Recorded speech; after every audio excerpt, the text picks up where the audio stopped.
Halo sahabat Fscape dan FBZ, perkenalkan aku Tessa Yolanda, salah satu tutor Fscape Indonesia.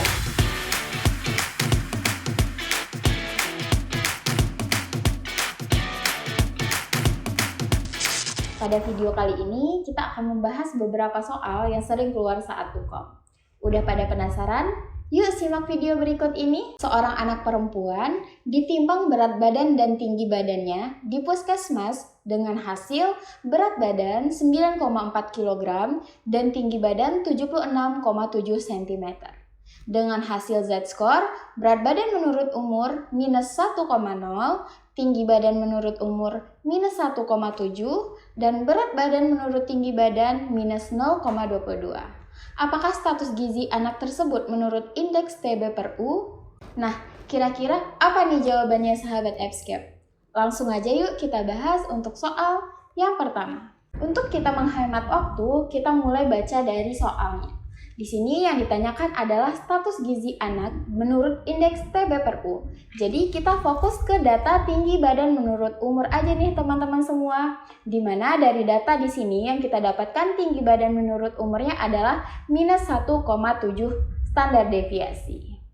Nah, kalau tinggi badan menurut umur, berarti status gizinya adalah antara tinggi, normal, pendek, dan sangat pendek. Sehingga untuk opsi D ini bisa kita coret ya teman-teman semua karena di sini adalah sangat tinggi. Nah, untuk kategori tinggi, ini dikatakan tinggi jika Z-score-nya berada lebih dari 3 standar deviasi. Sehingga untuk opsi C ini tidak tepat ya teman-teman semua. Kalau normal, itu dia berada pada minus 2 standar deviasi sampai dengan 3 standar deviasi. Sehingga jawaban yang paling tepat untuk soal nomor 1 ini adalah opsi B normal. Karena di sini tinggi badan menurut umurnya adalah minus 1,7 yang berada pada rentang normal. Nah, kalau pendek, ini dia berada pada minus 2 standar deviasi sampai dengan minus 3 standar deviasi. Sehingga tidak tepat untuk opsi A. Lalu untuk kategori sangat pendek, ini jika berada kecil dari minus 3 standar deviasi, dan ini juga tidak tepat untuk soal nomor 1. Jadi jawaban yang paling tepat itu adalah opsi B normal. Oke, kita masuk ke soal nomor 2. Seorang perempuan umur 23 tahun sedang hamil anak pertama dengan usia kehamilan 11 minggu. Berat badan sebelum hamil adalah 55 kg, dan tinggi badan adalah 162 cm. Berapakah penambahan energi yang dianjurkan sesuai dengan angka kecukupan gizi untuk ibu tersebut? A. 180 kilokalori, B. 200 kilokalori, C. 300 kilokalori, D. 330 kilokalori, dan E. 400 kilokalori. Nah, kira-kira mana nih jawaban yang paling tepat sahabat Fscape? Langsung aja yuk kita bahas. Di sini yang ditanyakan adalah penambahan energi yang dianjurkan sesuai dengan AKG. Di mana data yang kita dapatkan di sini kehamilan usia 11 minggu. Untuk menentukan penambahan energi pada ibu hamil, ini menggunakan trimester teman-teman semua. Karena di sini dia dalam minggu, maka kita jadikan dulu dia ke trimester. Nah, 11 minggu berarti dia berada pada trimester pertama. Pembagian untuk penambahan energi ibu hamil ini dibagi menjadi 3 pada trimester pertama, trimester kedua, dan trimester ketiga. Untuk trimester pertama, ini penambahannya adalah 180 kilokalori. Sehingga jawaban yang paling tepat itu adalah opsi A. Dan untuk trimester kedua dan ketiga, ini penambahannya adalah sebanyak 300 kilokalori. Sehingga untuk opsi C ini tidak tepat ya teman-teman, untuk opsi B juga tidak tepat. Untuk opsi D 330 kalori juga tidak tepat karena ini diberikan pada ibu menyusui 6 bulan pertama. Dan 400 kilokalori juga tidak tepat, ini diberikan pada ibu menyusui 6 bulan kedua. Sehingga jawaban yang paling tepat itu adalah opsi A 180 kilokalori. Oke, kita lanjut ke soal nomor 3. Seorang perempuan berusia 63 tahun datang ke puskesmas dengan keluhan kaki sakit Hasil lab menunjukkan kadar asam urat adalah 7,3 mg per desiliter, suka mengkonsumsi kacang goreng, dan keripik-keripik asin. Upaya apa yang dapat dilakukan pada kasus tersebut? A. Mengkonsumsi alkohol, B. Mengkonsumsi makanan kaya protein, C. Mengkonsumsi junk food, D. Membatasi mengkonsumsi makanan asin dan tinggi natrium, dan E. Membatasi mengkonsumsi makanan tinggi purin. Yuk kita bahas untuk soal nomor 3. Di sini yang ditanyakan adalah upaya apa yang dapat dilakukan pada kasus tersebut. Di mana dari data kita dapatkan bahwa kadar asam uratnya adalah 7,3 mg per desiliter. Ini menunjukkan bahwa pasien ini mengalami peningkatan kadar asam urat. Di mana pada pasien dengan kadar urat yang tinggi ini perlu kita batasi konsumsi purin.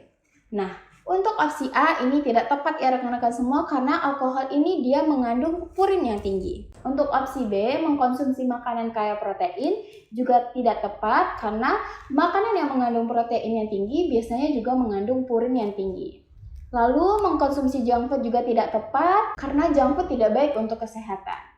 Dan membatasi mengkonsumsi makanan asin atau tinggi natrium juga tidak tepat meskipun di sini dia lansia dan perlu pembatasan natrium, namun pada kasus ini tidak ada hipertensi atau kadar tekanan darah yang tinggi. Dan opsi yang paling tepat itu adalah opsi E, membatasi mengkonsumsi makanan tinggi purin. Jadi yang paling tepat itu adalah opsi E ya teman-teman semua. Kita lanjut ke soal nomor 4. Instansi penyelenggaraan makanan rumah sakit membeli kacang hijau setiap 1 bulan sekali dalam jumlah 1 karung. Penggunaan kacang hijau setiap harinya berkisar 2-4 kg. Pada minggu terakhir, ahli gizi menemukan adanya bau apek dan kapang pada kacang hijau. Kerusakan apakah yang terjadi pada kacang hijau tersebut? A. Mikrobiologis, B. Biologis, C. Mekanis, D. Fisik, dan E. Kimia. Langsung aja kita bahas untuk soal nomor 4. Di sini yang ditanyakan adalah kerusakan yang terjadi pada kacang hijau. Di mana data fokus yang kita dapatkan dari soal nomor 4 ini adalah ahli gizi menemukan adanya bau apek dan kapang pada kacang hijau. Nah, dari soal kita temukan kapang, ini menunjukkan adanya kerusakan mikrobiologis. Kapang inilah yang menyebabkan bau apek pada kacang hijau tersebut. Jadi jawaban yang paling tepat itu adalah opsi A, mikrobiologis. Sedangkan untuk opsi B, biologis, ini tidak tepat karena biologis itu akibat respirasi bahan pangan, dan mekanis juga tidak tepat karena kerusakan mekanis disebabkan adanya gesekan, tekanan saat panen, distribusi, atau penyimpanan. Dan kerusakan fisik ini juga tidak tepat karena fisik ini berhubungan dengan insekta, suhu, sinar matahari. Dan kerusakan kimia juga tidak tepat karena kerusakan kimia ini disebabkan karena akibat reaksi kimia seperti hidrolisis, oksidasi, dan juga enzimatis. Oke, kita masuk ke soal terakhir. Kode etik profesi gizi mengatur tanggung jawab ahli gizi terhadap dirinya sendiri, hubungan ahli gizi dengan klien, tanggung jawab ahli gizi terhadap bangsa dan negara, dan hubungan dengan sesama ahli gizi maupun hubungan antar tenaga ahli gizi dengan kesehatan yang lain. Bagaimanakah pola hubungan ahli gizi dengan tenaga kesehatan yang lain? A. Kompetitif, B. Kolaboratif, C. Persuasif, D. Promotif, dan E. Evaluatif. Nah, di sini yang ditanyakan adalah pola hubungan ahli gizi dengan tenaga kesehatan yang lain. Jawaban yang paling tepat itu adalah kolaboratif. Hubungan ahli gizi dengan tenaga lain merupakan bentuk kolaboratif atau kolaborasi antar bidang dengan tujuan mencapai solusi kesehatan terbaik untuk pasien atau klien.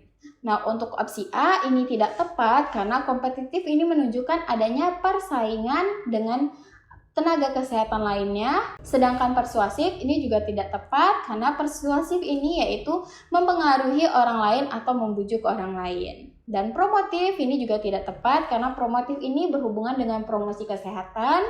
Dan evaluatif juga tidak tepat karena evaluatif ini merupakan evaluasi atau penilaian terhadap tenaga kesehatan lainnya. Jadi jawaban yang paling tepat itu adalah opsi B, kolaboratif.